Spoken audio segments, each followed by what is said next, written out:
Oh, very good morning, students.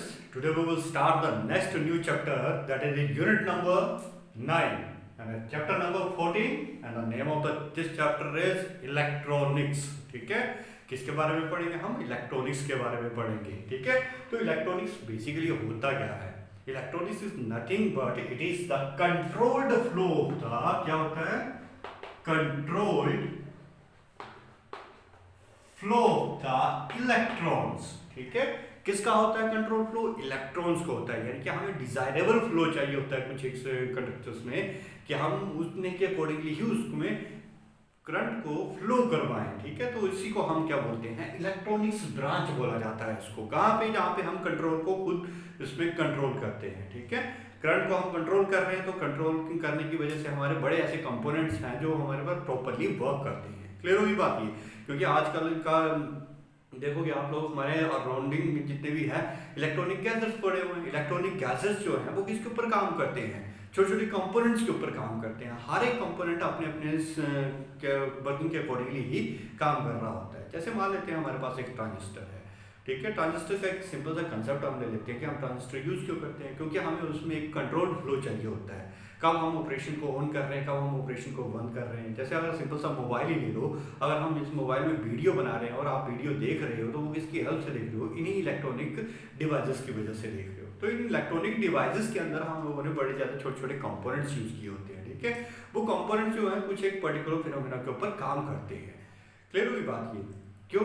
क्योंकि हम लोग जैसे मान लो मुझे कोई एप्लीकेशन ही ओपन करनी, तो मैं टच कर रहा हूँ, तो टच जो कर रहा हूँ तो वो किससे काम कर रहा है? अरे वो टच की सेंसिटिविटी किस तरीके से काम कर रही है, वो पर्टिकुलर एप्लीकेशंस कैसे ओपन हो रही है. ठीक है, तो ये सारे के सारे किसके ऊपर बेस्ड होते हैं? This all are depending upon the electronic devices. ठीक है, सिंपल सा एक मोबाइल का एग्जांपल ले लो, सारा क्या है? इलेक्ट्रॉनिक गैजेट्स का ही है. ठीक है, जितने भी हम इसमें अंदर कंपोनेंट्स को स्टडी करेंगे वो सारे कंपोनेंट्स अपने अपने तरीके से काम करते हैं मोबाइल्स के अंदर.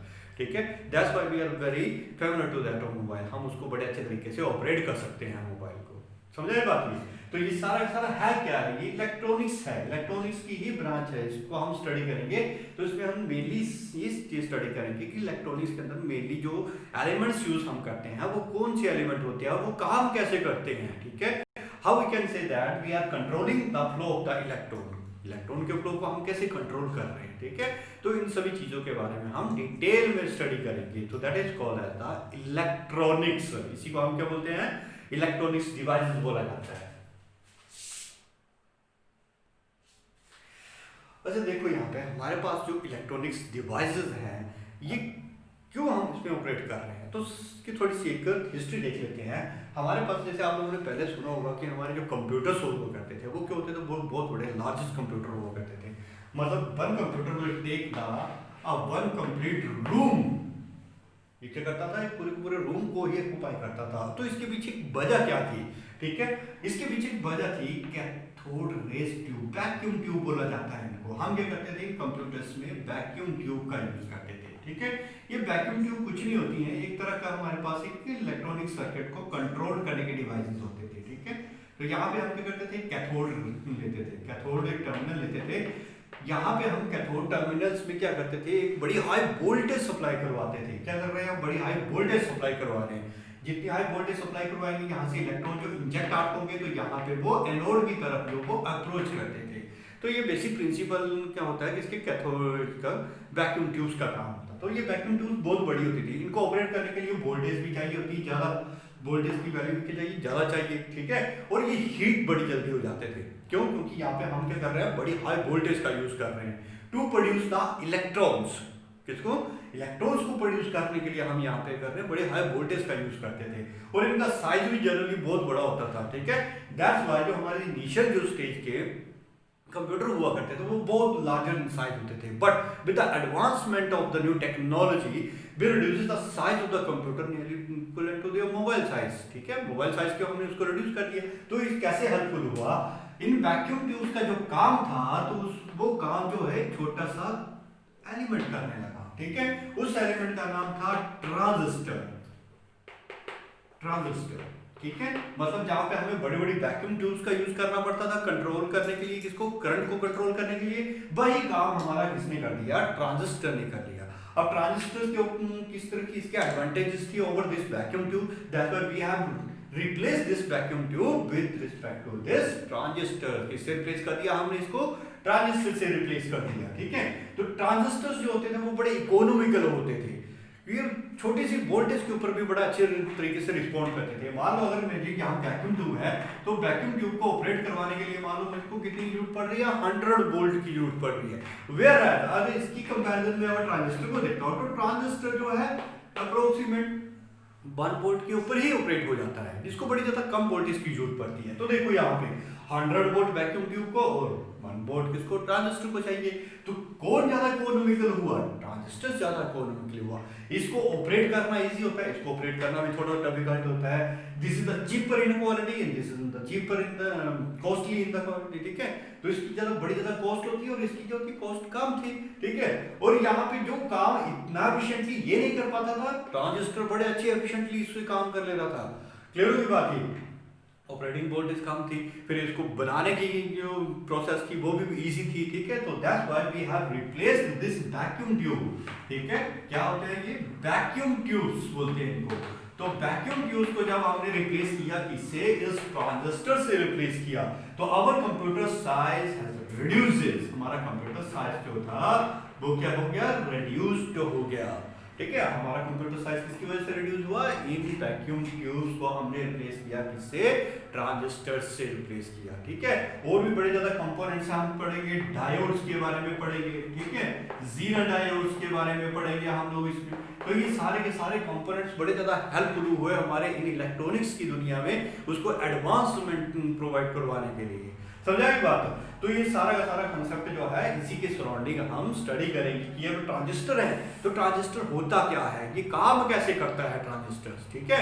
But are the different semiconductor devices क्या होते हैं, इनके बारे में हम डिस्कस करेंगे।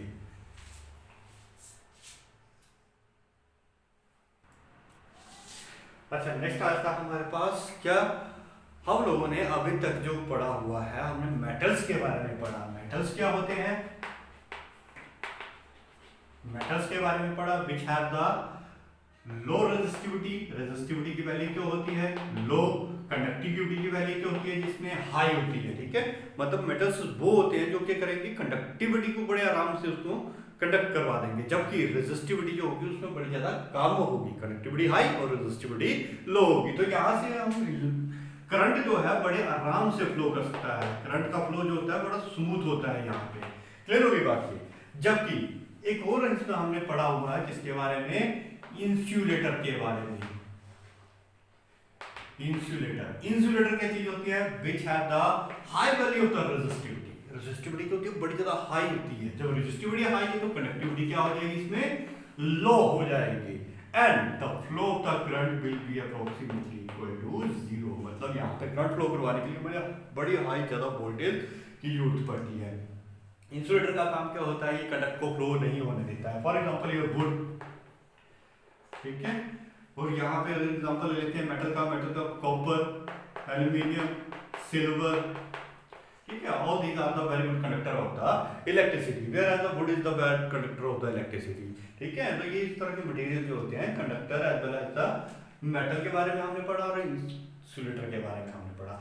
अब हमारे पास एक नई ब्रांच आती है, that is the intermediate property of this metal and insulator which is called have the semiconductor.